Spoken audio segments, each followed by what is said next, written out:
Well, it's your favorite Compas, and we are back with another packed episode of Lunes Live. We'll recap UFC 300. We were there on Saturday night in Las Vegas. We'll go over our takeaways from the card, plus the fight announcements from Dana White.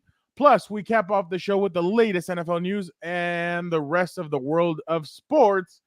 All right, Gilberto, don't you have a question for our viewers and or listeners? Yes, I do, Fernando, and I still can't believe what Max freaking Holloway did in Las Vegas at the T-Mobile Arena for UFC 300. We were there. We were watching from the presser area, and there was about 10 seconds left. Max Holloway said, "Get in the center of the octagon." I was going to say ring for a bit. Octagon, and let's throw it down. And Justin Gaethje said, "Let's do it." And he knocked him out with 2 seconds to go. So that is the engagement question of the week. Did Max freaking Holloway deliver the greatest knockout in UFC history? Fernando, I almost said in combat sports history, but I shouldn't, leave out boxing. There's a bunch of great KOs in boxing. So I'll narrow it to UFC. In the comments, if you're watching live, let us know, did Max Holloway deliver the greatest KO in UFC history? I want to say it's up there. A big event, 10 seconds ago, saying get in the middle, and then the 2 seconds ago at the buzzer. I want to say yes, but then again, I'm kind of new to this game. Maybe we could ask Adam Hill that question in the future. But Fernando, maybe you could give your answer. You don't have to, but that is my question for the engagement question of the week. Because it was like a buzzer beater. I mean, it was pretty entertaining. Like the fact that it was a buzzer beater, it was cool. But no, I mean, I can't think off the top of my head. But I feel like I don't want to live in the moment and say, "Oh yeah, it was." Yeah. So I'm gonna chill back a little bit. Jorge did say answer no, but it was entertaining AF. What do It you really was. counter, What's up, Jorge? Give us an answer if you have something different. But yeah, what's up? I just remember like the media room just went nuts when that happened. So it was just like boom, and then he goes down, and you're like, oh crap! Like I couldn't believe I couldn't believe the way that happened. So yeah, no, I definitely I think it's up there for sure, but it was entertaining. Pereira's KO was nice too. He even pushed the referee. Yeah, that was pretty. That was nice for that was pretty cool. Get out of here, Rev. And it's also nice because he didn't really fully connect, and that shows you the kind of power he has. Exactly. Gilbert, obviously we were there. You did something extra on the side there, and it all has to do with one thing and one thing only. Can you talk about that one thing and one thing only? Yeah, it's the Compas on the Beat newsletter. Jorge, you already signed up, so we appreciate you. But if you haven't done so, go to compasonthebeat.com. Find the shiny gold box in the home screen. Boop, pops up. Just type in your email, and you're automatically subscribed to the Compas on the Beat newsletter. And yeah, Fernando, I'm trying new things. I was trying to do like live results and takeaways of the event.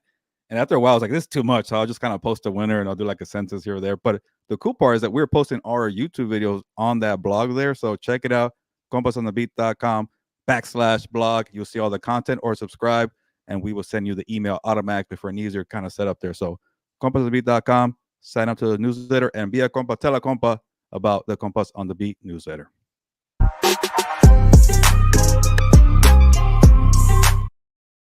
Welcome to Compas on the Beat. I'm Fernando Ramirez. I cover the Charge for the Sporting Tribune. With me, as always, my co-host, my tag team partner, Gilbert Manzano, covers the NFL for Sports Illustrated. What's up, bro? What's up, bro? Eventually, we got to get your brother to start doing more promos. I'm doing all the work here, Fernando. I was your driver over the weekend. I was your camera guy over the weekend. I was your writer. I was your promo guy. I wasn't your video editor. That was all you. That was all the work by you, because I am learning about this process of being a video guy. Shaky camera, crooked camera, zooming in, memory card. It was all chaos, but you made it look better. It's a learning process. It is. Like I was watching everybody's camera to see, like, okay, what do you do there? What do you do there? What do you do that? What do you do for this? But you know what? I thought it came out pretty well. I was Gilbert's entertainment on that drive, so don't think that he did all the work. I was his entertainment. But you know what? I do appreciate you trying to stay awake when we left at 6 a.m. on a Sunday. You didn't have to, but I did appreciate that. No. I know I had Bob once or twice, but it was like crazy. 4 times. We didn't get back. Jorge starting it off. It wouldn't be a Compas episode. I started every show, man. Come on, I have to kick it off. It's either complain or Dan and Diego, and then we're going. Well, obviously, just to give you guys a little bit of behind the scenes before we get into UFC 300, but Gilbert and I, obviously, we drove straight to the arena, Got there at about 1:45. The line was already long for the media credentials. They didn't open till 2. And then by the time we were done working, and then obviously Adam Hill had to chat us up and ask us if we were going to go out after. It was 1:30 in the morning. He's like, "Are we going to go out?" And I'm like, "What are you talking about? No, we got to go to the Airbnb for at least 3 or 4 hours." So we get to the Airbnb at about 2 a.m. And then I still was cutting, editing, uploading. Gilbert was posting on social media because our social media manager had already gone to bed. But it was definitely yeah, no, Jorge, it is part of the job. So we were credentialed. So yeah, we were in there doing interviews and stuff. I even asked a couple of questions.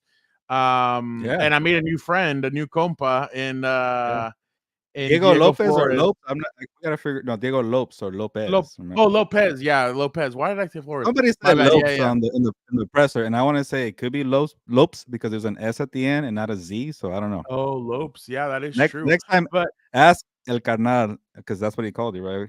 I don't know. Yeah, I don't know if I'm gonna. That was actually pretty funny though. But we got back to the Airbnb. We worked till about 3:30. Yeah, and then Gilbert and I were already up at 6. Well, Gilbert's like, "I'm gonna get up at 6:15 to shower, or 6 to shower." I'm like, okay. I checked my clock. It was 6:15, and he was barely opening the door. So I'm like, okay. I was I like, still this is got up, right? no, Uh, I know. And then we There's one jumped thing in I the wake car up and we early got for is for like a flight or to miss traffic, and that's what we did. Well, Jorge says it's like Lopez, so it's Lopes, but it's like Lopez. Maybe the person who asked the question at the presser got it wrong, but maybe he heard the broadcast more than we did because we're in the back. So maybe it is Yeah. Lopez. Yeah. So yeah, Jorge, Jorge was watching that. But yeah, no, we were up very late, so we did it all to get all that content out there. Hope you guys enjoyed it. Obviously, the big news. Should we do with the big news, Gilbert, I was or gonna talk say more it's about the fight? supposed to be a UFC 300 recap, but let's get to the Well, return. Jorge's already excited. He already put it up there. Obviously, the big news. Dana White was sitting there, and he gets handed a paper. He's like, "Oh wow, I never get handed a paper." And he's like, "All right, announcements at UFC 301. It will be 301, right? 302. He started with 302 and then 302, 303. 302. Yeah.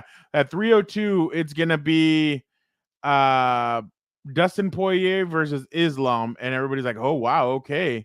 He's like, co-main event. Everybody's like, "Okay." He's like, Sean Strickland versus Paulo Costa, You got it.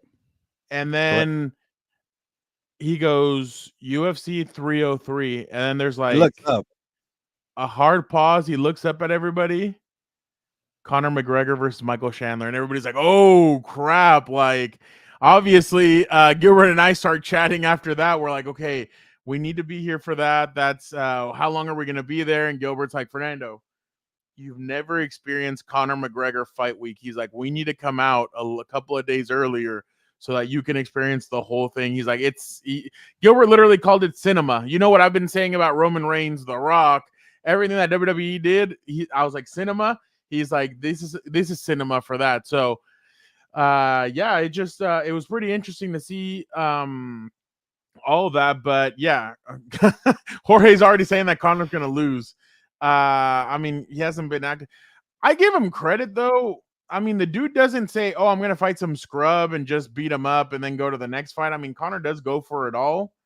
But Yeah. I kind of like in remember in The Longest Yard, we're convicts, man. We always go for it all. And then Michael Irvin's like, that's why we ended up in the joint. But I give Conor credit for that. He goes all in. He doesn't back down, and it's gonna be interesting to see kind of what, because this isn't Jake Gyllenhaal versus him.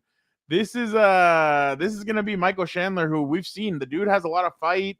He has a lot of grit, and it's gonna be interesting. Yeah, Jorge, he's gonna be 36 years old. That is true. Yeah, in terms of matchup and style, this is a great fight because Michael Chandler, he's a striker like Conor McGregor. They both have power in their punches, but Michael Chandler's been more active. But I kind of feel bad for Michael Chandler, Fernando, because he's been waiting for Conor McGregor to return Yeah. event. Like they finished the He even Ultimate called him Fighter out on a Monday year Night ago. Raw. Yeah, it's like, what are we waiting for? So he's kind of, going. He's kind of. I don't shouldn't say wasted, but he's waiting in his prime because of payday. It's red panty night. That's what Conor McGregor says when you fight Conor McGregor. So he was waiting and waiting. So maybe that's kind of part of the strategy. Like long layout for Chandler and Conor McGregor.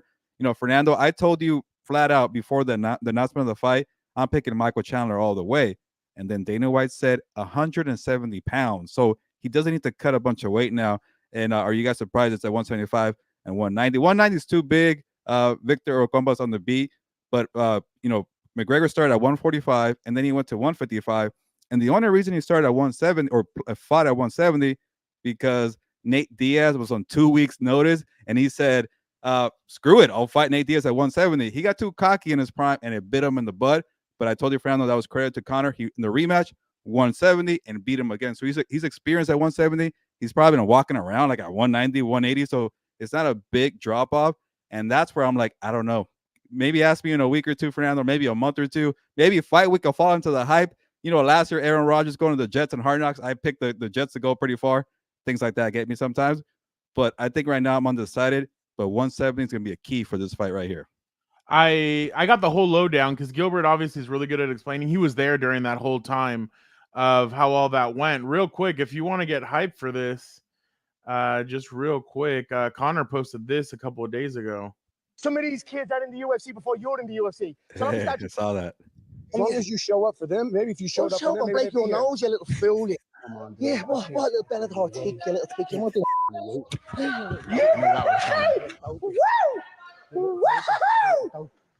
Oh, we're gonna do this. We're gonna fight Watch right Dana. Now?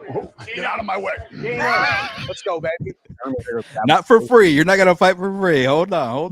Yeah, no. He's like, we ain't doing this like that. Like, you're gonna you little Bellator tick. I love the comebacks, man. You little Bellator tick. Oh, but that's what I'm telling you. Like, I knew as soon as he fought Floyd Mayweather that and Dana White said it. He's making so much effing money now. That's what I was nervous about when he decided to go and do that with Floyd, because I'm like, he's gonna make $100 million, and he's just gonna be like, you know what? Like, it's like they said, once you sleep in Versace sheets, everything changes. And that's what happened here. Everything changed for Conor. Then he says, he was out of breath. That was before he did all that testing to drop all that weight and everything. But once Conor started feeling that, and then he sells his whiskey and he makes all that money off of that too. And he's yacht living. He's doing all this stuff. It's like, why go back there? Like, once you experience that stuff, it's different. I mean, so I'm interested to see what version of Conor McGregor we're going to get. Look, I think regardless, like Jorge said, he's the god of shit talking. Yeah, I think that's the Conor we're going to get. But the Conor in the ring, just the last time I saw him against Poirier, there was a little te dejó deseando más, is basically like he left you wanting. Jorge, you're on one today. Versace. You don't need to read that comment. We got it. But that's gonna be the thing. And you're the one that told it to me, Gilbert, on Saturday. Is he going to be the Conor that's hungry to get a victory again in the UFC, or is he going to be the Conor McGregor we've seen these last few years, where he came back, he fought Khabib? Oh, you know what? Cool, peace out. I'm going to go out and do this. And then, by the way, that clip of him going, "Your wife is in me DMs, hey baby," to Dustin Poirier, that was gold. Even though he was hurt and his like shin was broken, he still was crap talking sitting down. But I'm just interested to see what version of Conor, like you said, Gilbert, what version are we gonna get? Because if it's the Conor McGregor that's in the gym every day, he's motivated, he's ready to go, then damn, this might be something incredible to watch. If he's just the Conor coming back to get $80 million to go back and do what he's doing, then, and because I think we talked about it with Adam, and I'll let you get your point across. I'm sorry for taking up all this time. Conor said he wanted to fight 3 times a year, I think, or that recently, that he feels like he could fight 3. That ain't happening. So that's why I'm interested. Is it just all talk? Is it all this and that? Or is this legit? Because I don't think Dana would have made this fight legit unless it was legit. But I'm saying, like, after whatever happens with Michael Chandler, if he loses or whatever happens, what Conor McGregor is going to respond. So that's just my 2 cents there. I think that's gonna be a part of the build-up for the next 2 months or whatever. What is it, 8-9 weeks? And Fernando, we could say, you know what, at the Row House Media Tour, I've been saying that he looked like he was out of it. He looked like he was having fun, and like Jorge said, he was out there doing things on the hills or the bar, whatever you want to call it. but you still just need an 8 to 9 week camp. We're in that moment. He could go train right now, go high, do what you got to do, and just work your butt off here, and just be in the moment. And then Fernando, after what you just laid out, that might be enough motivation. This is me trying to sell myself into thinking Conor McGregor is gonna be all the way back. People call him old. He lost the last two fights back to back against Dustin Poirier. He got his leg broken. People think he's on, whatever mountain you want to call it. He's having fun too much. He's not the same guy. Maybe being away for a couple of years. I forget the last time. Maybe 2 years. I forget how long it's been. You hear that. You're washed up. You're old. You're just a money maker. Like, remember in WWE, you're a part-timer, John Cena called The Rock. You're not the same dude anymore. You don't train anymore. And maybe those two Dustin Poirier fights were like, I didn't train hard enough. I wasn't ready to go. Maybe being away for a little bit might be the right way to go. So we're gonna have that fight week hype, but right now I think I'm leaning more Michael Chandler, but the 170 having it on his terms, Conor could make it work. Yeah, no, I completely agree on that. Oh yeah, hey baby, hit me back on my freaking guy. The win nightclub, baby. You're looking big, you little. That guy's wild. But that's the other part, Fernando, that could be a downside. If he's mentally saying, you know what, I could have beaten Poirier if I never got hurt. I never got hurt. That could be a downfall too. If he's thinking that way, he should think, you know what, I got my ass whooped 2 times. I got to come back stronger. And a lot of Conor fans are actually they're defending him for that too. I hate that a lot of Conor McGregor fans say he got his leg broken. He would have beat him. Yeah, freaking right. Sorry, how to say that. We never know. I know. Or hey, you're talking Conor, about WWE's, no. WWE's fake. Guess what? One of your favorite UFC guys is headed to WWE pretty soon. So I would chill on that. Why do you think WWE is going to Netflix? They want your boy. They want the Irishman there. That's what they keep on saying, that they want him. I saw somewhere where Becky Lynch was asked about it, and she was asked about Conor, and she's like, it would be my dream to wrestle with Conor McGregor in a tag team match. I'm like, damn, that actually would be pretty fire. But yeah, you never know. Yeah, McGregor's always teased about going to WWE. He's always talked about it. He said he's even talked about guys like Sheamus and some other guys before. He's talked crap about them. So yeah, no, he would be perfect. Yeah, he could be perfect. It would just have to be the right scenario. But he did Roadhouse. He has experience now on the microphone. Yeah. I mean, we saw what's his name in WWE also, and I think he said after Tyson Fury said in a couple months he wants to go back to. Yeah, it wouldn't be real fighting. I get it, but still, it's fun. Jorge has a way to agitate all you and I, but not with Dan. That's it. No, he doesn't agitate me. It's just that you know it's bothering you, all that WWE trash talk. You know it's bothering you a little bit. Go ahead, Jorge. No, because I enjoy it. I enjoy the back and forth, and we love Jorge on this show. So yeah. So Mimsy and Jorge were inviting us. Don't forget to that tailgate. It's fake. Just saying, it's choreographed. It's not fake. There you go. Scripted. They still throw themselves off of ladders. I guess we have to talk about Max Holloway and Justin Gaethje. I mean, Gilbert leading up to it. And I know because I was obviously doing all of the editing for the videos and everything that you got, obviously, at the press conference. Justin Gaethje said, I don't think about tomorrow. I don't think about anything because I'm going to war the day that I fight. I go to war. I don't plan on the next day. I don't plan on surviving that fight. Man, that's what this was, going back and forth, the way they did what they did. I was just and the most incredible part is that you and I mentioned it, even Dana mentioned it. You're up 4-1 if you're Max Holloway. And Max Holloway even talked about it today on the Pat McAfee show as well. And he said it after. He was up 4-1, but he's like, there was no other way for me to go but 100%. I know, and I respect Gaethje enough to be like, you know what? Let's do this. Let's go for this. If I'm going to win, I want to win my way. And he won his way. So I was really impressed with the way Max Holloway just said F it and went for it. And the way they traded blows, the way they went at it at the end, it was just so impressive. He had everything to lose, but sometimes when you risk it, you get the biscuit. And that's what he did, brother. He kept on saying brother a lot. That's pretty good. Yeah, brother.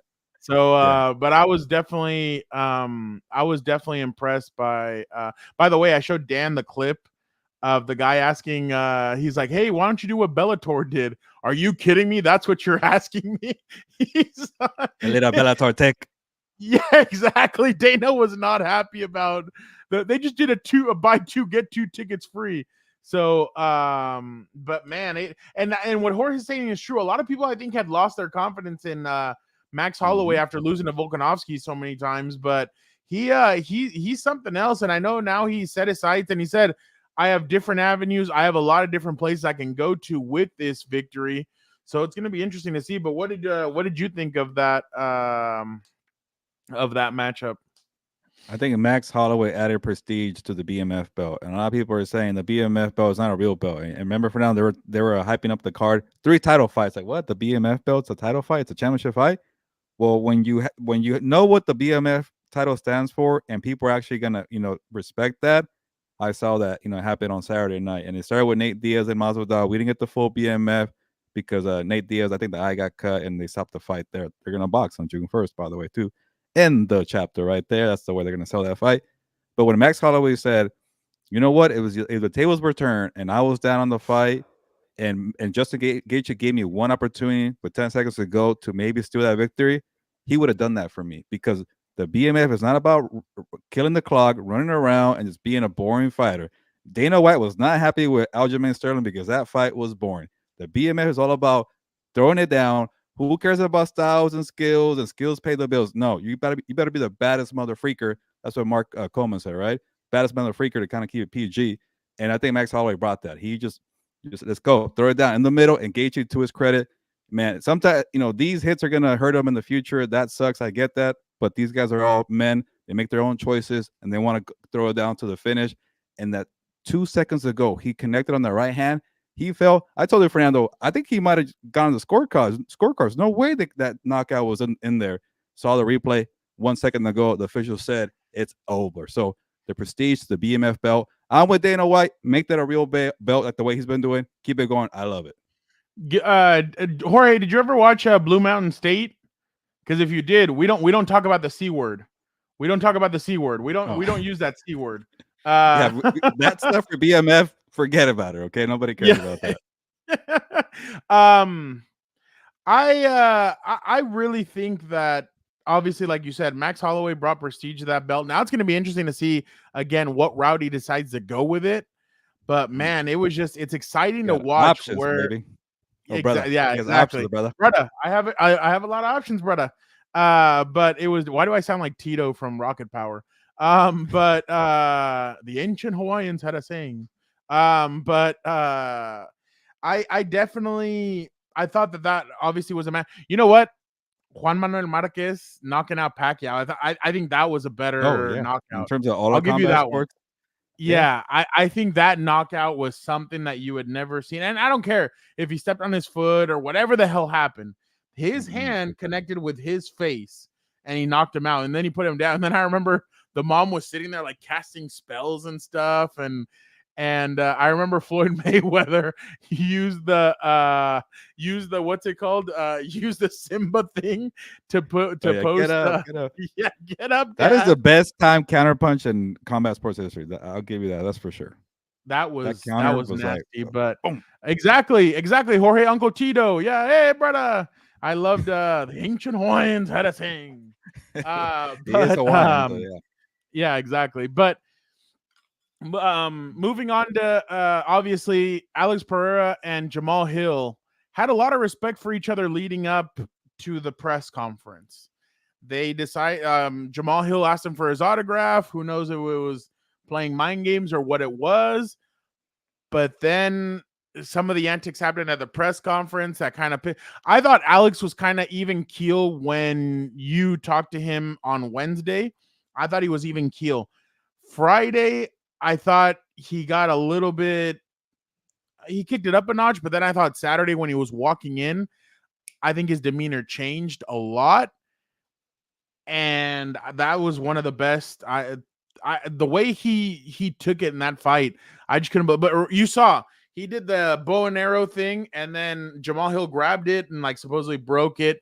He wanted to be outside of the ring when he was walking up, but they told him no. So it was just a lot of antics by Jamal, and it ended up not paying off for him. But and then, like you said, Gilbert, when we first started this a couple of minutes ago, about 30 minutes ago, you said he didn't even fully connect in the punch when he knocked him out. Can you imagine if he would have actually connected? You saw, and Joe Rogan even said it on the broadcast. His eyes rolled into the back of his head. Yeah, you look like Danny Dimes from his press conference today. I don't know if you saw that video. He's always looking like that, but I gotta see today it. Today he kicked it up a notch.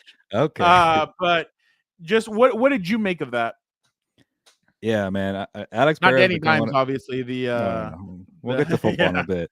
But Alex Pereira has become one of my favorite fighters in the UFC, and it's getting to the point where, like, I don't care this guy doesn't speak English. He's hyping him, he's selling himself good enough, but just being a terror and a monster, and that's building hype.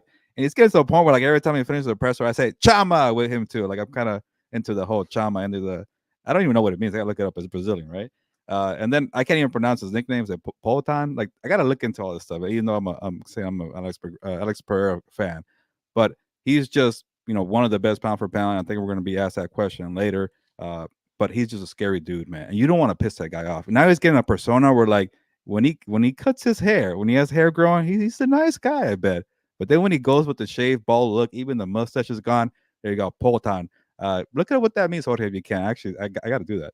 But he has the bow and arrow. He had, I know Jamal Hill brought out the mask, the statue there to piss him off. And he said, you know what? Oh, that's what it means? Awesome. There you go. That's perfectly well said. I got to learn my Brazilian. Sometimes I feel like we know Portuguese because it sounds like Spanish, and I always try to catch things. Okay, I get what he's saying there, but not really. But I caught when he said, yeah, Jamal Hill went from Monday to the presser. He became disrespectful, and that agitated Alex Pereira. So, dude, he has power in his punches. He has powers in his kick. He has length. And we all saw what he did to Adesanya.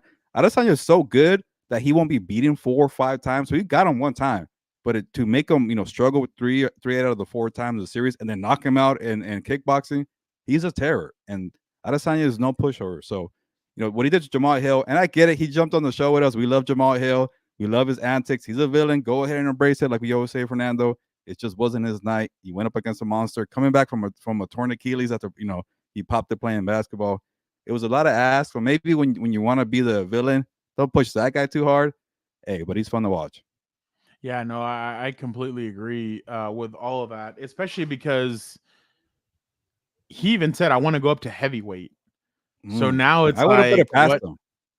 Did you catch Fernando that Dana White said he shouldn't do that? I'm like, what are you talking about? I don't know if you agree with that, but he said don't do it. I think sometimes, like, when we get I think what Dana's kind of saying to him is, like, you're in a good spot right now. I wouldn't try and jump up and do anything crazy. I don't know if you can go with Jon Jones yet, Jorge. I think Jon Jones would have to fight Tom Aspinall. Yeah. He'd have to fight but Tom. When is Jon Jones going to come back? That's the question. Is he going to be coming back? Like, we looked it up. It's been a year and a half, a layoff. Did he get a thank you, sir. Did he get a toe? He had a toe injury, right? Or he had a I forget. No, he had something. I know did he just get arrested again for a DUI recently? I don't think so. I think it was an injury this time around, but that could always be something. I remember I thought I read somewhere that he did. Maybe it was Chandler, the one that did. God. The only one, I guess the only normal one is Arthur Jones, Super Bowl champion. Well, they're all good. Actually, they're all champions if you think about it. Yeah, all the Joneses have won. Yeah. He won a Super Bowl, and Arthur Jones won a Super Bowl. Chandler's won a Super Bowl, and obviously Jon Jones is one of the best. I'm not sure if Chandler Jones did it with the Patriots. He might have been one of those Patriots. Was he part of the Malcolm Butler? I thought he was a part of it because there was 3. Because then he went to the Cardinals, and then he went to the Raiders and other teams. The Raiders. The only game that he had that was really good with the Raiders was the one against the Patriots. Super Bowl champion. He won XLI. The one against the Seahawks. There we go. I wasn't sure he was part of that one. Yeah. He was. Bill Belichick. He was quick. He was quick to cut people. He didn't care how good they were, so I wasn't sure. I don't know what he knew or what he didn't know. But by the way, did you see that Dynasty documentary has a lot of like ex-Patriots players haven't. pissed?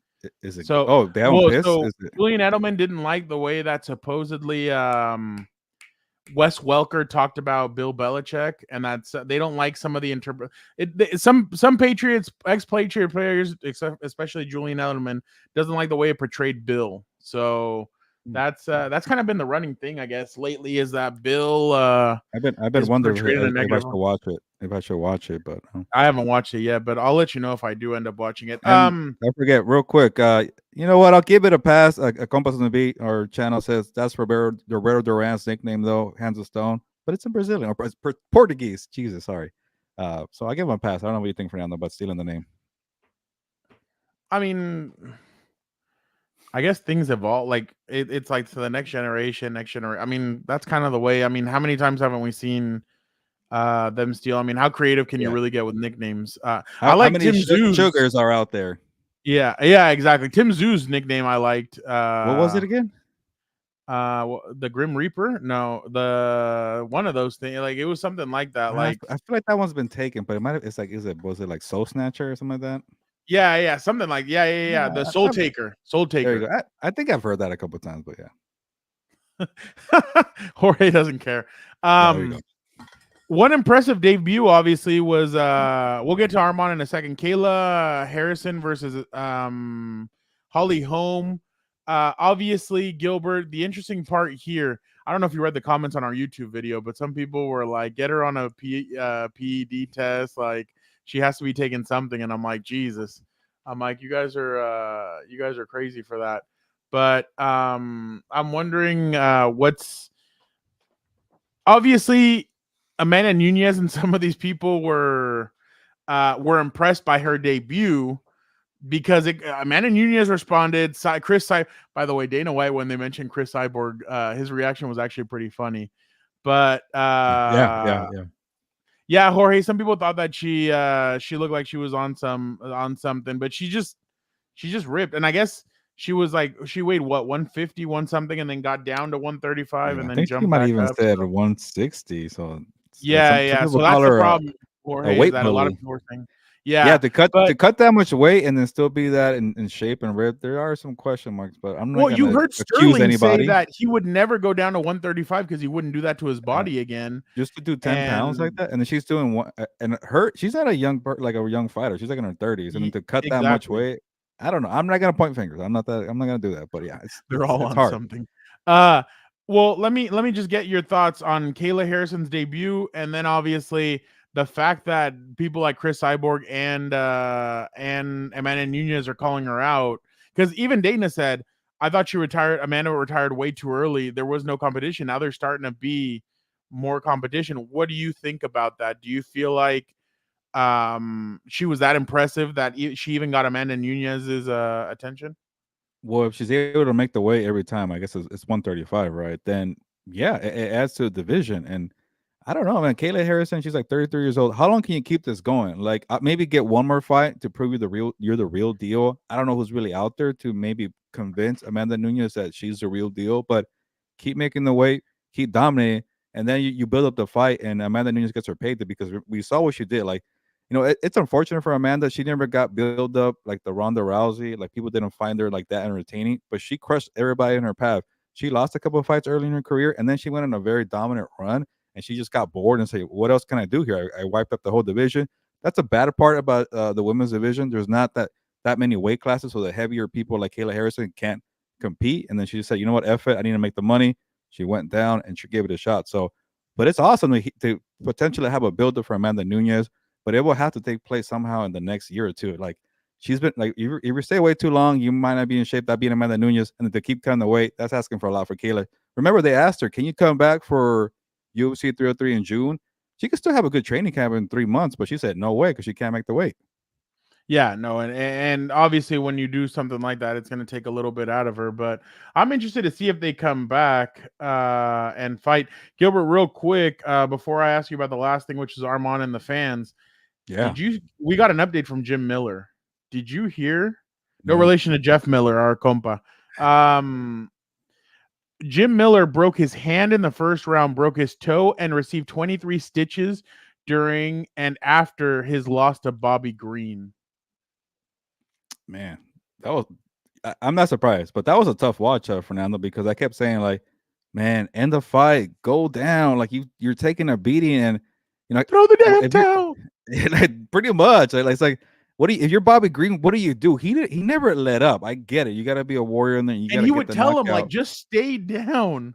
And he wouldn't do it. And he was until the last second where he was putting elbows on him and punches. And I felt bad for a guy who's so respected like that, but he's a fighter through and through. He's not gonna give up. So hopefully he's okay and he has a speedy recovery. But hey, Jim effing Miller, he's a lot of cojones, man. And like Adam told us, he was there for UFC 100, 200, 300. He's been around the game a long time. I wonder if he'll be there for 400. Yeah, no more, please. But he'll be there in some capacity, just not in the ring. Miller got murked by Green. Such a tough watch. Honestly, yeah, throw the towel. That's Yeah, it was tough, man. Hey, if Green really does go up against Paddy the Baddy in Manchester, that's going to be badass because I think that would be a very interesting fight. Yeah. Between he called them out. So, he's an interesting character. I didn't know much about Bobby Green, and then like, okay, he has my attention. It's interesting to watch how many people were calling out Paddy the Baddy, and obviously Topuria also. Like people were just calling out these guys. But Gilbert Armand, obviously after his victory against Charles Oliveira, that was an interesting fight. But then before the fight, he fan tried to grab him and do something to him, so he threw a punch at him. And after Dana goes, yeah, we're probably gonna get effing sued on Monday, but we'll handle that on Monday. But I actually, well, you know what? Let me before I get your, you know what? Yeah, let me get your thoughts on that, and then obviously I'll give you a two-parter, one for the fight and one for the fan interaction. For the fight, I was actually a little surprised that he got the split decision. I thought maybe Oliveira did a little more. He almost choked him out in the beginning. There goes the cat flying. Okay, he wants to give his opinion. But they asked Armin how did the chokehold feel. He said it was tight, so he was tough enough to get out of that. He fought well. That's the one maybe decision that I didn't really like for Armin, but he impressed me. He was an underdog. He was talking a lot of crap. He was building up his profile. And when you try to beat up a fan, you definitely get more attention. So he did everything right in terms of that bad part there. But I'm not mad at it. It wasn't a total robbery. And also, Fernando, I wasn't watching too closely because I think at that time I got really busy with posting videos and things like that. Oh, that's true. But he was getting choked out, and maybe there was a rally there that I missed. I don't want to be too critical. But hey, split decision. It was close regardless. And then in terms of the fan, Fernando, I want to get your thoughts too. Hold on, before you want to show it? Go ahead. Yeah. Let me show it. Yeah, no, with the audio. Go ahead. Punching back. That's it. So no, the guys like no one show me fuck you. Doesn't matter who you are. I'm gonna punch you in the face. You can fuck like to show me fuck from the like 200 meters. I'm not gonna punch you. But when you're close to me, it's like automatically. I'm like from Russia. Like don't do that, please. Yeah.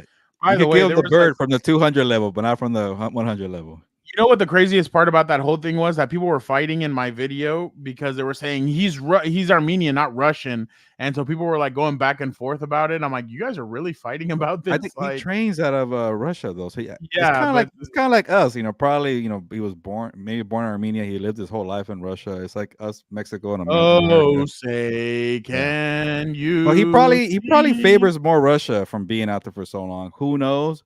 But also, I think he's part of Khabib's camp because I remember a question on Wednesday. They asked him, how big do you want to be in MMA? He said, I'm not trying to be like Khabib, but I want to be good enough to win a belt. I think he's cousins with they're cousins. Okay. He's cousins with Hasbulla too. Get that? Are you serious or are you joking? No. I'm just messing with you. Like, Jorge, I appreciate people that. are knowing about it. I don't think they know his story. And I think maybe like Armenians, you're saying, he's one of us. And then Russia, they're saying he's one of us. It's probably one of those kind of things, I feel like. Well, that's kind of like Diego told us. He's like, when I asked him, hey, you're from Brazil, but you live in Mexico. Do you feel like you've gained both fanships? And he's like, yeah, I think I'm slowly gaining both. And I think people really like me and this and that and that. So I think he has two countries that are kind of behind him, especially because we notice he's a rising star. Gilbert, that video of me asking him about his ice cream, you told me to go get a picture. And he kind of tells his handler, like, hey, hold on a second. And he turns and looks at me. And then I start talking to him and I got that video of him. And yeah, he was a pretty funny guy. So he's gonna be a fan favorite pretty soon, in my opinion, Gilbert.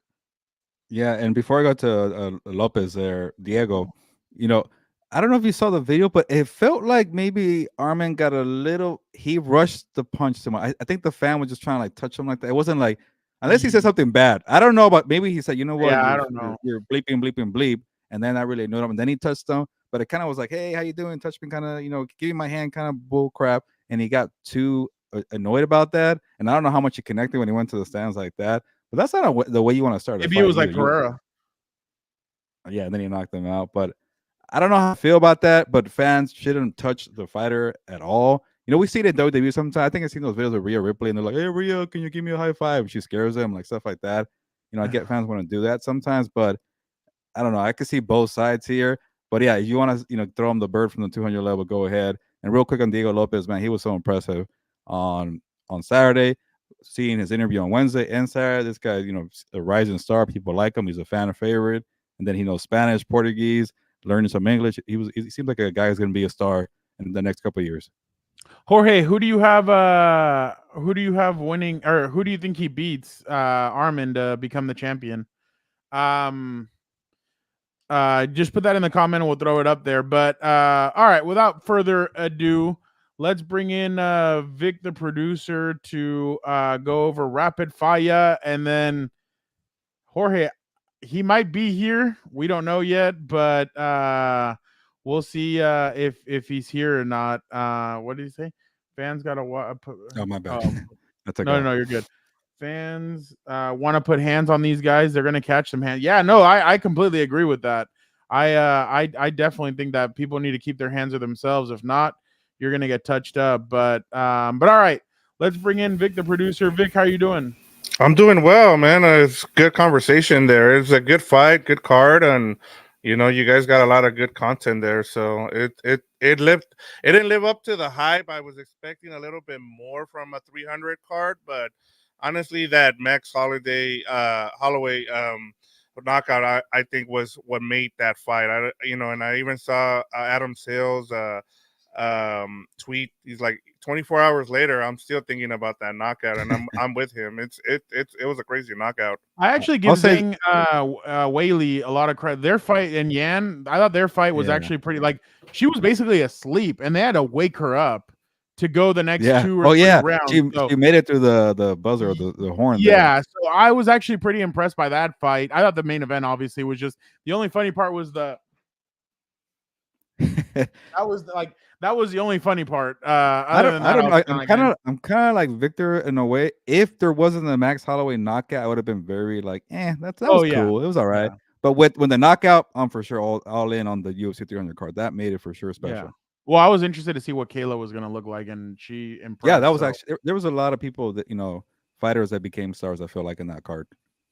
The only one that just does not pick up anything is Davison on our videos. Figueiredo. He's the only. Yeah, but all right, Vic. Let's get rapid fire started. All right, Gilbert won last week, so you get to choose whether you want to go first or you want to let Fernando go first. Punt. I'll go. I always go first. I'll take the ball. All right, here we go. So let's start off with some NFL talk here, and we'll start off with Jerry. Here goes Matt Hasselbeck. Yeah, I want the ball, and we're gonna score. Pick 6, Tremont Williams. Yeah, I've won the last 2 weeks, so keep it going. There we go. All right, let's start off with Jerry Jones. He said the Cowboys were all in before the start of free agency. They've only signed one player, who wasn't re-signed. The other 4 were re-signed by the Cowboys. And they have three players eligible for extension: Dak Prescott, CeeDee Lamb, and Micah Parsons. How would you guys rank the priority of getting extensions done on the 3 players? You know what? In most situations, I would have gone with the edge rusher, especially one as dominant as Micah Parsons. But Fernando, I might steal your answer, and I'm going to give you credit right here. You reminded me not too long ago that Michael Parsons sometimes falls asleep when the game's on the line. When it's a clutch moment, you got to step up like a TJ Watt or Aaron Donald. He hasn't had those moments, a couple of times, maybe a strip sack here and there. I got to see a little more from Micah. Obviously, you got to prioritize edge rusher. To me, it's CeeDee Lamb, man. Who's the biggest playmaker on that team? Who's stepping up in the clutch moment? Remember that game against the Detroit Lions? He went 80 yards for a touchdown. CeeDee Lamb is that guy. Like, it's starting to get to a point where CD might be as good as Jefferson. I kind of feel a little hesitant to say that because Jefferson, has been a dominant wide receiver, but he got hurt last year. And the year before that was okay. Well, the year before that was actually the dominant one where he got the Triple Crown. Last year he got hurt. But CD's been on that pace the last 2 years. Maybe he didn't get the Triple Crown, but last year he might have been the best wide receiver. Sorry, give me CD Lamb as a priority right now. Pay the guy. He's going into he got drafted in 2020 with Justin Herbert. Pay the man already. Same thing with Justin Jefferson. No. But what's your order though? Oh, give me the order. Yeah, for sure. Michael Parsons number 2. Dak Prescott. I'm sorry. I'm glad you gave me the order. Thank you for the reminder. We've seen enough of you, Dak. You're decent, good enough to get to the playoffs, but you always. I should be easy with this. Take a dump on the bed. But yeah, I salute the Jones family for eating that money and taking the big cap hit because it wasn't easy to do. But the guy hasn't shown you anything in the playoffs. Sometimes you got to put pressure on your QB in the year. It seems like this is a year, but if they pay the guy in July in training camp, I'm gonna be shaking my head. Come on, Cowboys. Vic, I'm gonna win this with 4 words. Gilbert, you missed your opportunity. You could have said Amber heard the bed. I forgot about that, but yeah, okay, go ahead. No, that's on your mind for some reason. Well, no, because I said shit the bed, and then I was like, oh, you know what? This would have been way better. Right. I can't help but not think about either 3 of these players and say I would sign them to an extension. Okay, let me rephrase that. I think the problem here is Mike McCarthy and Jerry Jones. Jerry Jones needs to look in the mirror and say, hey, I'm 80-something years old. I ain't got a lot of time. I got to change this up. He needs to change up his approach. I know we're at the point where he's probably never going to do that, but still, it is embarrassing the fact that you're still living off of 3 Super Bowls that Jimmy Johnson won you when Jimmy Johnson was in control of those teams. So I think he needs to go back to that formula, but I'm just going to go with saying Mike McCarthy is the biggest problem of why this team won't succeed. Last year, you blamed Kellen Moore. You have no contract. And this year, who the hell are you going to blame? It all falls on you once this deteriorates. Not if. Once it deteriorates, this is all going to fall on you. Last year, I didn't think the Cowboys were a good team. I told all you during the whole season, the Cowboys are not a good team. Gilbert would put him in his top 5. Vic would put him in his top 5. Dan would put him in his top. No, I'm kidding. I don't know if you guys all did or not. I'm just talking crap. I just didn't believe in them because I know what happens. The Cowboys are always going to pull that crap where at the end of the season they falter and then they go into the playoffs and they crap themselves. Gilbert, I remember you were surprised when I told you the Packers are going to win this game because I just have no faith in Mike McCarthy as a coach. I don't think he's a good coach. I don't think he knows what he's doing. I don't think he's transitioned to this new era. You did pick him, Fernando, but can we get your order already? Jesus. No, yeah, I'll pick him. Well, hold on. Crap on the Cowboys. Huh? The way I'm going to prioritize this is I actually agree with your order. I'll go CD Lamb as the priority just because I was very impressed that even though the Cowboys just completely crapped themselves in that playoff game, CD Lamb was still very efficient. Micah Parsons, there's some questions I have, not just about his game, but everything else. I'm not a fan of the whole podcasting and all this stuff, and I'm just not a big fan of it. And Dak, we already know what he is. If they really do re-sign him, then they deserve everything that they get because Dak may be a great guy. He may be a family man. He may be this. He may be the Campbell's chicken noodle soup guy. He's not a guy that's going to win you a Super Bowl. So, and I mean, that's okay, I guess. If what you want to continue doing is what you're doing, then keep on doing it. But if you want to make changes, it starts with the owner, then the head coach, and then it starts with the quarterback. That's my order right there. But yeah, I'll go with your same order, basically. I'll give the point here to Gilbert, but Fernando, that was awesome. Honestly, like you going on a rant about the Cowboys. I wish but you didn't answer the question. And I'll say this just to kind of, make a bigger point here. I'm surprised, to your point about Jerry Jones. I'm surprised. Why are you waiting? Why did you wait this long? Now the contracts are going to be astronomical that you're going to have to pay CD Lamb and Micah Parsons, and so it just looks really bad. All right, we're moving on now with Gilbert up 1-0 here, and this question is I made this one specifically for Fernando here. Tom Brady. Whoa! Gilbert hadn't answered the question until I gave him the assist. I was quicker to it though. Shut the hell up! You were about to just. We had already switched the boxes, and I was gonna go. All right, no, I'm kidding. I'm just giving crap. That's for saying I you put know, him in the I top love 5. this. You threw in Yeah. Victor in your rant. That's why. Yeah, that's true. Yeah, you did throw the guy who is. Thank you, Jorge. This is rigged. All right, next one. Tom Brady was on the Deep Cut podcast and said Josh Allen will be the next quarterback to win the first Super Bowl, to win his first Super Bowl. Do you guys agree with him, or who would you guys think would be, or who do you guys think will be the next quarterback to win their first Super Bowl? Think wisely, because Dan and Dale might jump on soon, Fernando. He's gonna get annoyed. And I really want to pick who I'm thinking of right now, just because of who the head coach is. Mm. But I really think that this year is the all-in year for the Cincinnati Bengals. I really think that this is their all-in year. You're about to lose T. Higgins. You still haven't paid Jamar Chase. I always want to call him Taj Boyd. That's not his name. Tyler Boyd is no longer there. But I think the Bengals, I think this is their window. They have a lot of contracts out for big time players. Joe Burrow's contract is about to take over. I think it's Joe Burrow that has to win. Well, it's not who has to win it, I guess, but I'll go Joe Burrow. I think he wins his first Super Bowl. He's the next young quarterback to win his first Super Bowl. And like it or not, I know that the Chiefs players talk a lot of crap about it. The Bengals do kind of have a score to settle with the Chiefs, so I'll say Joe Burrow. If you got a good answer, Fernando, I won't go there because I'll say I think the T. Higgins dilemma is going to linger like a bad cloud. Like he's might be on the way out. They won't pay the guy. He kind of got forced into go get sticking Romeo around. jump up and go get Romeo Odunze. If they think ahead and they're smart, like the Eagles usually do when it comes to situations like that, then maybe you're going to be right for sure. Like I feel Fernando or Fernando, or but and just to say, just to kind of add to it, Dan, I don't know if you're watching or maybe you're behind Mo's if Tavern you say right now. Tua Tagovailoa, I think that that glass is gonna break. I'm just gonna say I can't say Justin Herbert because I think the Chargers are in rebuild mode. I like Jim Harbaugh. It might take a couple years. I can't do it. But you know what? This one just there goes the cat. This one just as I don't think they're Super Bowl contenders just yet, but I like the guy so CJ much, Stroud. and CJ Stroud. They helped them out with Stephon Diggs. They helped them out with Joe Mixon. They got Daniel Hunter. So that that could be the problem. I get There's 3 problems. No, Daniel Hunter's not problematic, right? It's just the other 2. No. He's just a little older. Who's the one that jumped out of the ambulance? No, that was another pass rusher from the Vikings.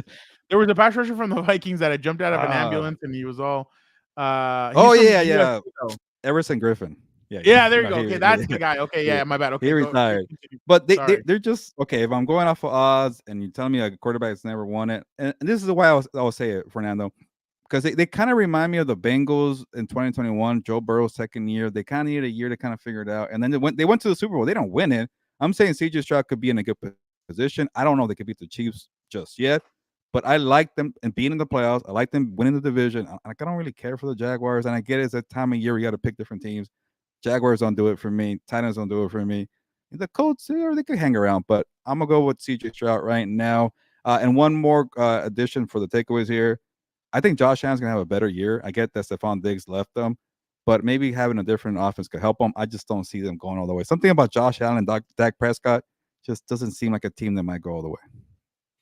Yeah, I'm giving this point to Fernando. I mean, we've heard Joe Burrow say. I think the biggest thing with Joe Burrow though is he needs to stay healthy for a full season. If he does, I think they have the number of the Chiefs. Like they've been the ones who've been able to figure things out. They still have that defensive coordinator, Lou Anarumo. So I'm with Fernando here. Tied up 1-1, guys, as we head up to the third question here. the prospects attending the NFL draft have been declining for the past 5 years. What is the biggest reason players such as J.J. McCarthy, Brock Bowers, and Joe Alt are declining invitations? Is it not wanting to have the cameras on you if you dropped in the draft like we saw with Will Levis last year? Or is it not wanting to go to a city like Detroit? Let me just give you guys just some numbers here. Last year in KC, there was only 17 attendees. The year before that in Cleveland, there was 13. And then in 2022, it was in 2022 is Vegas. They had 23. 2021 in Cleveland, they had 13. And then in 2019 in Nashville, they had 2023. So is it the city or is it the players not wanting to be on camera in case they fall to the second round? If you would have kind of gave me some different names, I think Joe Alt would be for sure top 15. Obviously, McCarthy's going because he's a quarterback, might be top 15. Brock Bowers, I'm unsure if I've heard top 5 or top 25. Who the hell knows? But I think I'm gonna go off of just being less stressful. Just kind of why are you gonna be in front of the camera? Some people just like being around family and having a good time. Like, why put yourself out there where you're gonna be in the shot? For the last 2 hours of the draft because you're not in the top 20 or top 15. You're like, do I want to go the Aaron Rodgers route? Do I really want to do that? Or Lamar Jackson being sat next to his mom? Like, it just the cameras never did the players justice. I could see that. It's just maybe like a chiller vibe, less stressful. I think that's pretty much it. I don't think players are saying I won't be top 20 or top 15. Well, you also can't bring all your family, and I think some of these guys just want to be around their families, teammates, all that stuff. I think it's a lot. I really think that COVID kind of changed everything when it came to the draft, and I feel like people are kind of like why? I can do it from home. They can just bring the cameras. By the way, the best one still is CD Lamb. When he's on his phone, his girl tries to take his phone, and then he grabs it, and he's like, "Nah." That could be the downside of being at home, by the way. Well, yeah, but I mean, he's probably not with her anymore. But oh yeah, I'm sure. But I really think that that's the issue, that everybody wants to be surrounded by family and friends, and they're kind of like, you have to go there, you have to get dressed up, you have to answer media questions, you have to do all this, and then the behind the scenes, like you have to talk to the media that's there, then you have to talk to the media that's the local media, and then you have to do all this crap, and then after that you have to fly to whatever city you are whatever city drafted you. So it's like, why not just go from home? You talk to the local media, and then you get to leave and go to the city that drafted you. So and then like Gilbert said, also the JJ McCarthy stuff. I mean, you just never know. Like, some of these guys are really big outliers. You just don't know where you're gonna go. So I completely see why some of these guys just don't want to do it. And then who wants to do that long walk? I mean, why do you want to do that long walk? And then who wants to high five the commissioner? Like, in a couple months, he's going to be fining your ass. So why go up to him? So, but yeah, that's the thing that I think. I think people are kind of like, I'd rather be at home with my family and with my people and having a huge celebration instead of just being there at the draft with only my mom, my dad, brother, sister, girlfriend, whatever. But yeah. Sancho. Yeah, no, I'm with you, Fernando. I think that's part of it. I think the city too. I mean, if you look at the lowest ones in the last 5 years, they're Detroit. I mean, it's Detroit and Cleveland. Who wants to go? I mean, there's a reason why Nashville and Vegas have had the most. It's because people want to go to those kind of. Did they already do it in Kansas City, or is that next year? No, they did it already. They only had 17 there as well. That was last year, right? That was last year. That was last year. So yeah. I mean, who the hell? I mean. And I know Dan and Dago has beef with the Detroit Lions fans, but why? Yeah, and then next year is in Green Bay, so I mean, who's gonna want to go to Green Bay? That one for sure will be a city thing, I think. That one for sure. Yeah. All right, so up to one here. Today is Jackie Robinson Day across MLB, and every player wears number 42 to honor him. Is there an NFL player that should have his number retire across the league for their contributions on and off the field? Oh shoot, it's me. You're first, yeah. I thought of one because I saw this question. It's gonna stump me. Oh, okay, I'm gonna use yours. No, I'm not you. I'm not you. That is the benefit of going first. No, I don't think so. I just, and I know that there's been a lot of a certain somebody said oh, you know what? Thank you, certain someone. Pat Tillman. I would love to see Pat Tillman get honored for his for obviously him making the ultimate sacrifice, and obviously he passed away while making that ultimate sacrifice. So I would be all for if they wanted to honor Pat Tillman that way. I think it'd be a great thing to see because of obviously we all know what he brought and all of his contribution. That's actually a pretty good one, and I'm for that too. But I think it should be Jim Brown. There's could be a couple names on here. I don't know why we don't really do that for the NFL. But Jim Brown, number 32 with the Browns, obviously legendary for what he did on the field, off the field, things like that. So why not, the legend right there, Jim Brown, who brought a lot of championships for the city, but unfortunately not Super Bowls because he didn't play during the era of Super Bowls. Yeah, both great answers. Honestly, I mean, you can't go wrong with. I think it was 42 that he wore. Was it? What's this? No, 32. no, 32. Jim Brown. But I'm talking Oh. about Yeah, Pat Pat? Tillman. Wore Yeah, 42. I think you're right. 42. Or is it Yeah. 44 or 42? Okay. 42. Yeah, Okay. so but I'll give you the point there, Gilbert, because I mean Jim Brown, what he did in the 60s and then putting the NFL on the map. I mean, I'm with you. I'm surprised they haven't retired his number across the league, but and then what he did off the field too, just like Pat Tillman. That's why both of them are great answers. All right, guys, tied up 2-2. We're gonna do some combat sports here. Who and we'll see if Dan and Dago is ready to go. So I want to get through this I here. think he's ready. He looks bored. Oh, he is ready. Yeah. Oh, Yeah, okay. he looks Who is bored. the best? Okay, so because we started this with UFC 300, who is the best pound for pound fighter right now? Is it Islam, Leon Edwards, Alex Pereira, or Leah Tupuria? My turn? Yeah.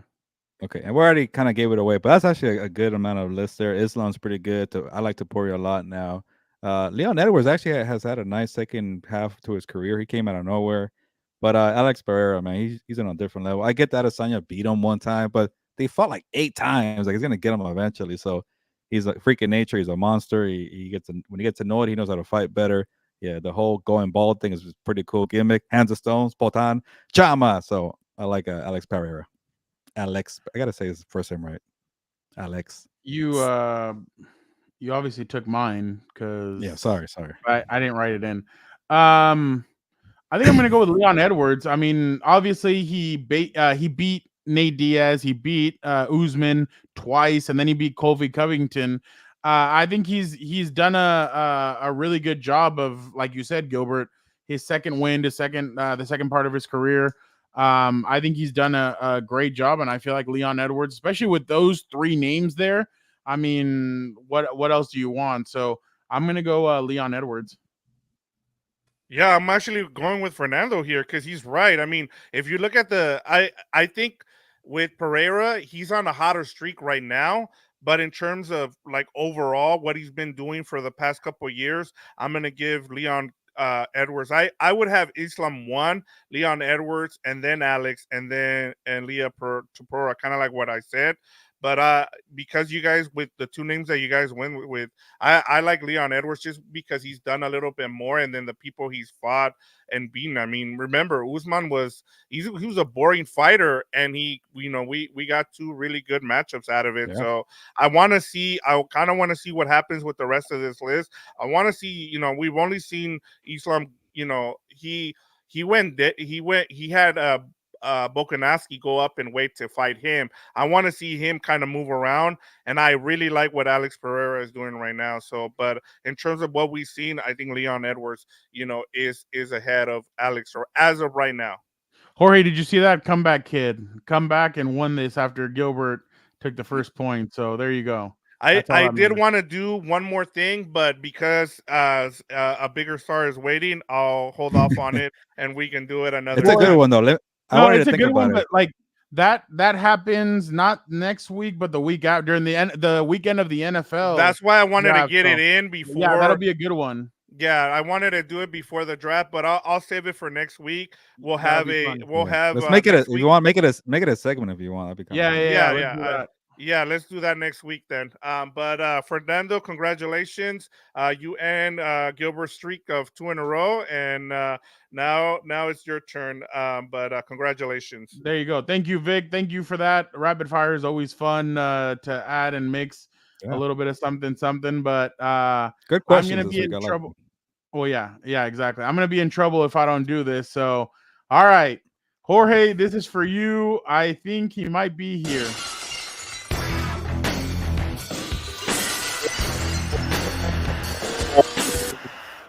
How's everybody doing today?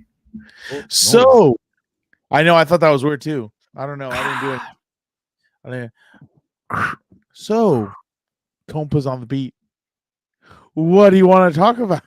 I know what you I know what you want to talk about, obviously. Was it I Cody am Rhodes reference? not okay. I had something spoiled for me for WWE, but I'm not going to spoil it now. So I'm not. You already checked Instagram too soon? Well, I was in the green room. That's why I was trying to just look at stuff. I don't know. That was me last week. Fernando got me hyped. I kept checking my phone. Like crap. You're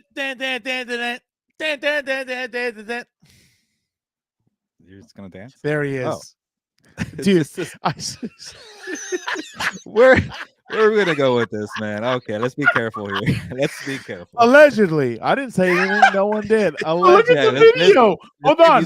Watch the video. Watch the He video is though. Like killing people on and off the field. Allegedly. look at the way. Like I don't care. Like I totally get. The beginning part of this is hilarious. Like Yeah. they show highlights of him and then they show this stuff. The reason why I did that though is because I actually do have something pretty funny for you guys. But I just want to say I totally get obviously all the controversy around OJ, but the fact that he rushed for 2,000 yards in 14 games and it has not been broken with 3 extra games. Like, I don't know how no one's, well, I guess maybe they used to talk about him being the best running back ever, but obviously after the alleged, now we don't talk about it. I'm so sorry. I'm not OJ.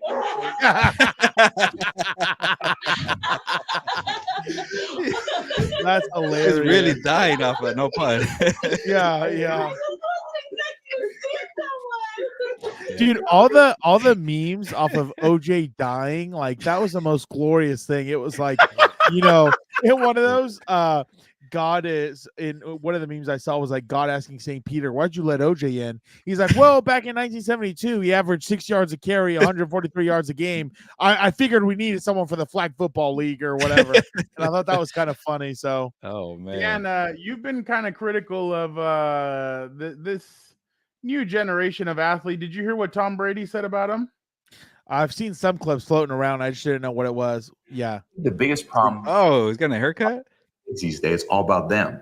It's all about them. I did see this, yeah. Social media. And then when it's about me and then not about us, well, there's no way to succeed as a team if all you're doing is thinking about how selfish it is for you to get the attention.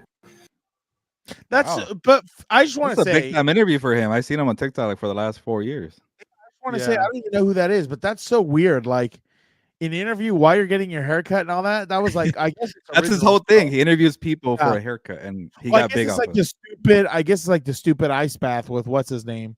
Tom said that Kevin Hart. Tom said he would come. He also said in that interview that he would come back to play for the No, he said the Raiders, the 49ers, and the Patriots. He's not coming back. Why would you go back to the Raiders? No offense, Vic, but what? Okay, let's just say a scenario where why would he play? He should have gone back. Oh, that is. Could you imagine? That would be kind of cool. A nice little powder blue cowboy hat with some bolts on the side or something. For this year, we should make Dan the fan of the year for the Chargers. We should nominate Dan. That would be a very bad. Oh no, this year would be a good idea. I'd be very happy. Okay, there you go. But, we got to do it one last chance. Dan, fan of the year. But what was I going to tell you? Can you imagine him? I would love to sit in a room where it's just Dan and Jim Harbaugh talking shop the whole time. I wouldn't even talk. I would just sit there and I just listen to what he's saying. Like the thing about me, right? Just a little, behind the curtain, as the wrestlers say. For instance, we had our first staff meeting last Friday, and last Friday it was a lot of older guys. Some of them have college coaching experience and everything else. And in those meetings, I rarely ever speak because I'm always of the mindset of I can always learn from people. So it's like, why, God gave me one mouth and 2 ears for a reason. Like I'm listening more than I am speaking. Like I know the persona on the show and everything else is a lot different, But trust me, I'm not that interesting. Don't try and win a raffle with you where you get lunch with me. But we never I'm did always that. We listening. should do that. Dinner. I'm always listening. Even from teachers, when I'm around teachers who've been in the game forever and everything like that, I'm always just listening, trying to pick up things. So I'm a big observer, listener type guy. By the way, Dan, what did you make of two of your favorite athletes of all time? I don't know how you can top the OJ. Oh my god! Oh man! You know what's funny? OJ. You know what's funny? Mahomes. I saw pause it there with those two scumbags hugging and kissing each other. I cannot believe this right here is the most overrated photo of all time. Right there, the most overrated. Every time I talk to Messi fans, I tell them, point to me a time when Messi has dominated a tournament like Ronaldo did in those Champions League tournaments. Everyone forgets, where are most of Messi's goals in the Champions League? In the group stages when they're playing teams from Belgium, from Greece, like random ass clubs. Where are the knockout goals? Ronaldo, right? In his knockout games, I remember one season of Champions League soccer, scored 3 against Neuer, coming off a World Cup win, no big deal. Scored 3 against Buffon. Dan, this is your time, isn't it? Why is a certain member asleep? Yeah, I don't know. I can't even see. He's on the little screen. Now you threw me off. 3 against Buffon, 2 against Oblak, or 1 against Oblak. It's ridiculous. It's ridiculous. 3 against Oblak. And then they point to the World Cup, and I tell them every single time, oh, yeah, the World Cup, a time it's never been played, in a country it's never been played. Players were hurt because it was in the middle of the season. On top of that, you have the FIFA president saying, it would be a travesty for Messi not to win a World Cup. Collusion? Possibly. I have no idea. All of Argentina's World Cups, there's a lot of controversy behind every single one that they won. By the way, I guess it's now good to get Australian players. Aussie. The what's Jaguars funny? Find, who cares? You know what's funny? I did not believe you bro. You told me that was a chant until I saw a show, the American Ninja Warrior type. They're literally chanting Aussie, oi, oi, oi. I'm like, that is the most freaking annoying thing I've ever heard. Never heard of that? No, I'm talking about, except I'd save one person, but no, I can't say that. I can't say that. Dan, can I give you a question? Who's more overrated, Mahomes or actually Josh Allen or your boy Messi? That's a hard one, dude. Oh, sorry. I was going to go to that also. Mahomes being overrated also. Just watch the tape of the Super Bowls, dude. Josh Allen. What was I Mahomes is way better than Josh Allen. Yeah, I would take Josh Allen, or I would take Mahomes over Josh Allen. I still hate him, but I would take him. What was I going to tell you? We're making progress. Yeah, we are. Yeah, I don't know. I want to say Messi's more overrated just because he's so global, and I know that would piss off more people. I think I'm gonna go with Messi. Messi to me is the most overrated. That's the headline of Dan and Dago video this week. Messi is overrated. That's fine. Bring on the Argentinians. Let's. Oh no, I was about to say, let's look up the lineage, see where you're from, dude. I saw your video. Got some more views, in the last couple of days. So I saw that. Some idiot said, "Oh, The Rock is a bigger draw." Yeah, dumbass. I said that. I said he's a big draw. By the way, she's talking again, Dan. Who? Ronda Rousey comments on Logan Paul. Holy shit! Get this off the screen. Get this off the screen. I'm not wasting airtime on that garbage. Who the hell is that? Ronda Rousey that she wishes she would have. I don't care. Go to Oprah. Although, have you seen who Oprah hangs out with? I'd be careful there. Yeah, but that's another thing. But allegedly. Dan, what did you go on deep cut? What did you make of this? We're going everywhere. I'm just see, this to me bothers me so much. This is so, I mean, like this is what bothers me about this generation so much. Like, people think stuff like this is cool when it's like, dude, number one, he's holding up the graduation line, asshole. Number two, you could have probably gotten someone with a beer. It just looks so silly. Like, well, Brittany Mahomes, remember, you sprayed all the fans when it was cold in Kansas City with champagne. Wow, that's a real standard. That's a high standard to compare him to. It's the most.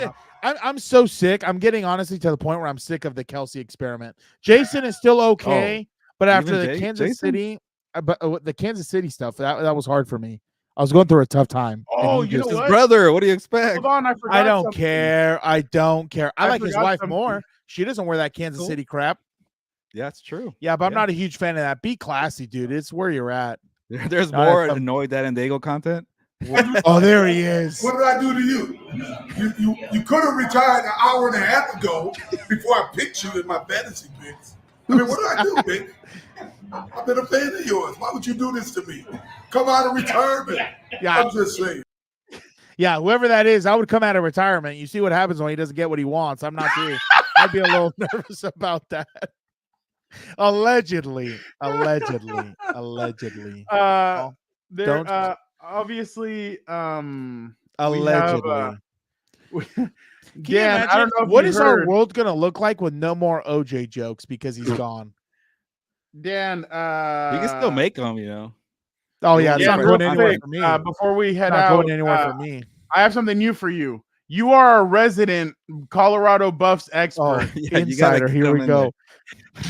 Deion Sanders told the New York Post he would only allow Travis Hunter and his son to play. His son.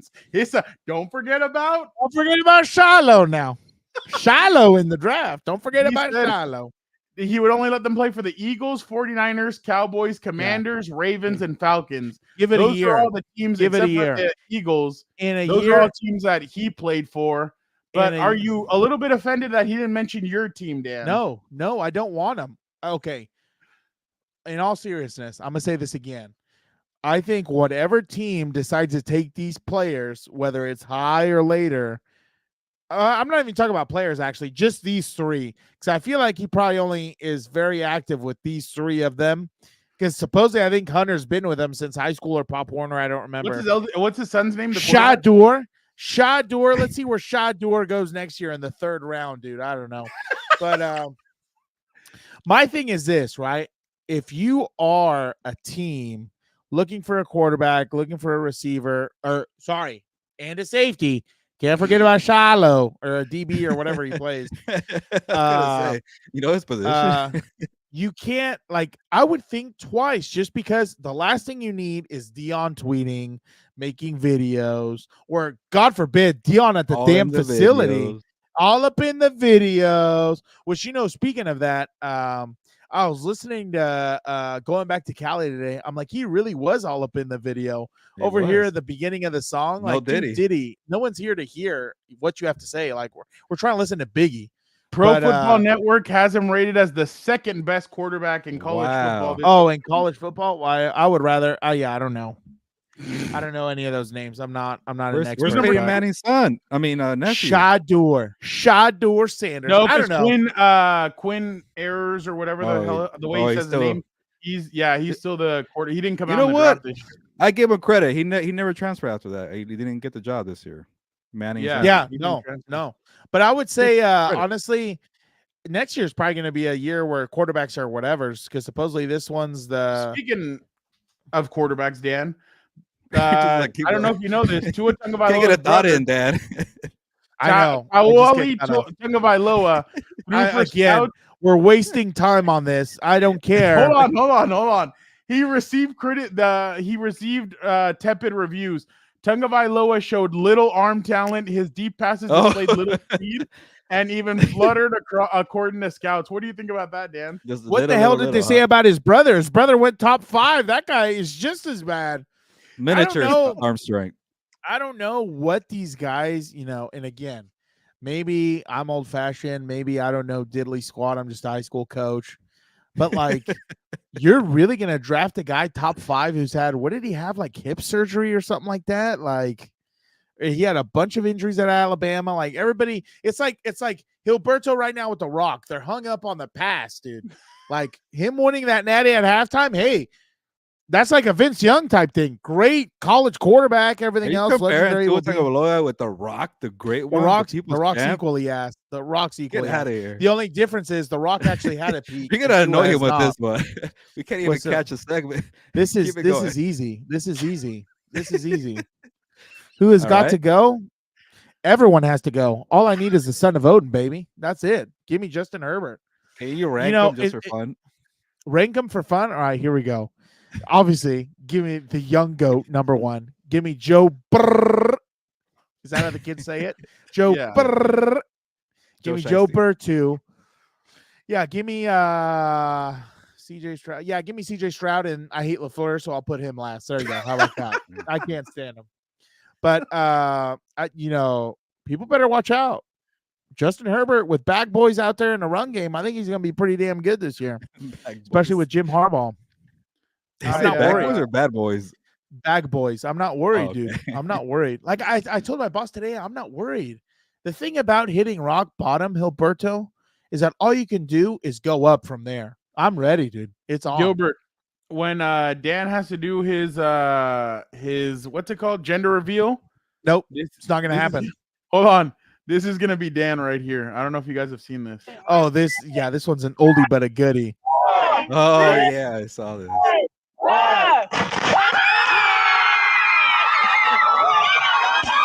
Yeah, I'll be doing the same thing. Are you kidding? I'd be. Is that a reaction to like protect the baby and the wife? Okay, pass pro. No, pass pro. hell no. He's talking about No. that's gonna be an offensive lineman. Exactly. That's the whole thing, dude. You made That an was like offensive instinct. lineman.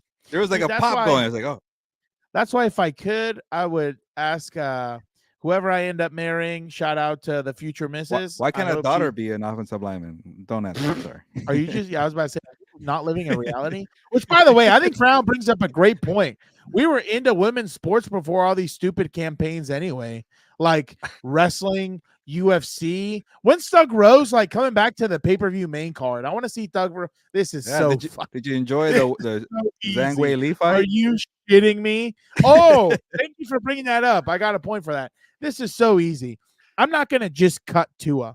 I'm gonna stuff him in a cannon, and I'm gonna send him to the freaking moon to get him the hell out of here. I'm starting the young goat, and Joe Burr is gonna be my clipboard Jesus taking notes, watching the young goat. That's a good But, backup you have there.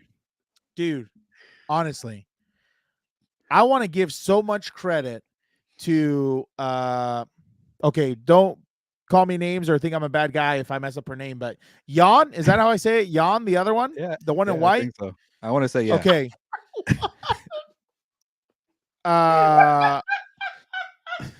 What did he laugh at? What did I say? The one in Thoughts white. up, get your thoughts up. Come on. Okay. This Okay. has been a whirlwind here for me. Okay. For you. Jan, right? The one in white, the one that was not Wang Zayli or whatever her name is. And I apologize again if I brilliant. He didn't say the other Asian one at least. No, I said the one in white. That was her. Yeah, that was we her got you. tank in her bottoms. The other one. You're an idiot. You're making me look He's- bad, guy. he's I'm trying to get pay you a in trouble. compliment. I know. I'm trying to pay a compliment. What are we doing? But in all honesty, like seriously, like in all honesty, the fact that she chose to go to sleep and wake up in the middle of the round rather than give up on her dream of being a world champion, that was the fight of that was like the performance of the night for me. Like I was watching that and I saw Actually, her you got a kind of good point. wiggle and shake in the middle of the round. I was like, dude, like you have to respect that. Like Do you think Too she many knew there peop- was 10 seconds to go? And she's like, I'm going to sleep. No, I don't care. hell no. 100%, 100% she did because she was looking at the clock. Like you could see, she was working her hands and then her eyes kind of, looked down. I think she was looking at Damn. the clock.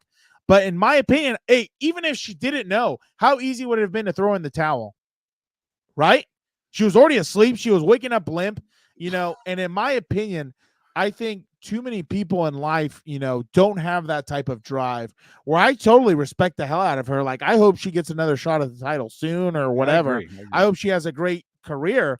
But, the fact that she had so much conviction to get put to sleep, wake up in the middle of the round. And if you notice, she tried to put her away like very soon after. And in the next rounds when she got tired, like the fact that she lasted all 5 rounds, dude, shout out to freaking, again, I don't know if I butchered the name or not. Jan, like she has I'm a fan of hers now just because of that. That was so badass, dude. Like, and like I said, women UFC fighting, awesome. Women's wrestling, awesome. I love it. Oh my God. You're Can we pulling end out the all the segment now? memes. No, well, okay. Gilberto's last one. nervous. He doesn't Last- like the memes. Dude, Last that AI one, stuff is getting crazy though. Dan, who has more at stake this season, Dak or Tua? Oh, 100%. Well, I guess they both do. I would say they both do. And that's not me trying to take a neutral standpoint, but they're both the same person. Dak and Tua have had teams They've both, been hurt here and there. I think Tua a little bit more. They both have had players around them. At one point it was, who did he have? CeeDee Lamb, Amari Cooper, and I think Zeke was all right, but he had a solid run game. Still couldn't do anything. Couldn't even win a playoff game at home or on the road or whatever it was. Tua, same thing. He hasn't been able to win a playoff game. And again, I think they both have a lot of soul searching to do, those two franchises, because I think I still don't think Tua's the guy. I don't think he's ever going to be the guy. If I was, Mike McDaniel, because the thing about this right now is both Mike McDaniel and McCarthy are coaching for their jobs. Like, I think this upcoming season, maybe not McDaniel, but McCarthy for sure. There should be pressure on year 3 from McDaniel, though. I'll say that. Yeah, but you know what I'm saying? Like, I can't wait till Gilbert writes that. They've had players on those teams. They've had good players. And what do they have to show for it? Early playoff exits. Like, what was the Cowboys' deal this year? They exited the first round, I think, right? They lost at home. You're right. It was the Green Bay Packers. You're right. It's unbelievable. They lost to the Green Bay Packers at home. Like, what are you doing? Like, that's what I'm saying, dude. Like, I don't think either of those teams will do much. I think McCarthy will probably get fired. They'll move on from Dak, which in my opinion, I thought they overpaid Dak. They shouldn't have paid him that much. They should have let him walk. But again, Dan and Dago hates quarterbacks except one. So it is what it is. We appreciate Dan for his time. Dan, we're going to let you go now. We appreciate it. I'll see you in a couple minutes. Good 10 minutes with Dan. Exactly. Thank you to Vic, the producer, for rapid fire. Thank you to Dan and Dago for 10 minutes with Dan. Make sure you guys all tune in to go watch the clip out. If you guys didn't come in time to watch that, rapid fire will be up. So will Dan and Dago by tomorrow. So make sure you guys tune in. Gilbert and I have a busy week. So tomorrow we will not be doing the episode. The episode was today. There's a lot of craziness happening within the next couple of days. So it was today. So Gilbert sent us out today. So we're just letting you guys know. Tuesday, no show. Wednesday, Ryan Garcia, Devin Haney preview with, can I say the name or? Yeah, he said he's down to jump on. Okay. Go ahead. Greg Bishop will be jumping on to talk, to preview Devin Haney versus Ryan Garcia. Is Devin just a clear-cut favorite, or is Ryan just BSing all of us with all of his antics? Because supposedly he proposed to somebody. I don't know who he proposed to, but so is that all antics, or is he really in it, and does he have a chance? We'll get into that. Friday, Gilbert and I will we will go live most likely on Friday from Brooklyn, wherever. I don't know where the press conference is. It's at the Barclays in Brooklyn. Okay, at the Barclays. That'll be a little earlier than the fight, so I think we could do it. Yeah, so Gilbert and I will be going to Brooklyn for the Devin Haney Ryan Garcia fight. We'll be there for the weigh-in on Friday, and then Saturday we'll be there for the fight. So I hope you guys can tune in. Friday, obviously, we'll talk with Emmanuel Morgan from the New York Times. He'll be there too, so we'll preview the fight. And then Saturday, we'll try and do something, but we may just record something after and post it because it might be too hectic. I have a 6 a.m. flight. Gilbert has a 7:30 a.m. flight. So it might be crazy just like UFC was, but we'll try and get that out to you guys. And then we'll decide next week. Luna's Live will still be back. We'll see if we have a guest. Actually, we will. We are slated to have Tyler Dragon on next Monday for Luna's Live to get into draft week next week. It's draft week, bro. Like this month has been nuts. And we still have a little bit to go, hopefully. So, yeah, we will be in Brooklyn for the Ryan Garcia versus Devin Haney fight. So we'll have a bunch of content from there. Our UFC content was incredible. We're hoping that our content for this weekend is great. Fernando, when we go live on Friday, we should have the banner say Compas on the East Coast. How about that? That'd be kind of cool. We're Brooklyn at. We're Brooklyn. Exactly. You know what? We should do it from a pizza shop or something. Like one of the famous pizza shops in Brooklyn. We'll just go live from there. But don't kick me out when I say, can you put pineapples on that pizza pie? Get it the hell out of here, LA guy. You like pineapple on pizza?